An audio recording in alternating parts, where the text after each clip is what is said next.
Dear Mr. Pistol, A letter forged from a heavy-hearted history. A plane has crashed into one of the towers of the World Trade Center. there were 6,000 flights in the air, and you just think, oh, the odds, and I don't believe in odds anymore. Allison Lowe was teaching at Washington Junior High when she heard the news. It was about 8:40, and the teacher next door to me, Joanne, she knocked on my door and she said, I think there's something you need to see. Allison's sister Sarah was an American Airlines flight attendant based in Boston who picked up an extra flight to Los Angeles that Tuesday. We knew that surely at some point, she would slip us a phone call from her cell phone. And then it was sometime after 12:30, and my dad called, and it just, as clear as day, the first thing he said was, is there somebody there with you? And that's all he had to say.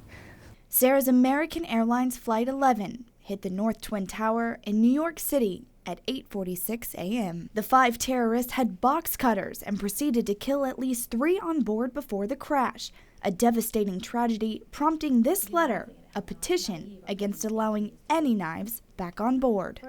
Personally, it's a slap.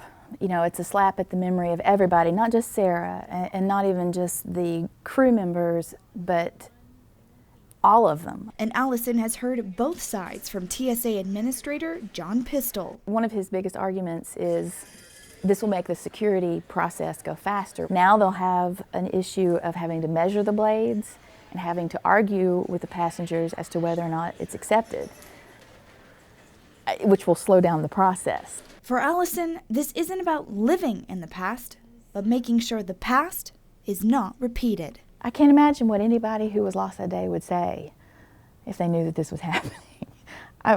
Really? Are you serious? Did you not learn anything? It's just such a simple thing that can be done, and that has been done for several years now. Why change it? Family of Sarah Elizabeth Lowe, American Airlines flight attendant.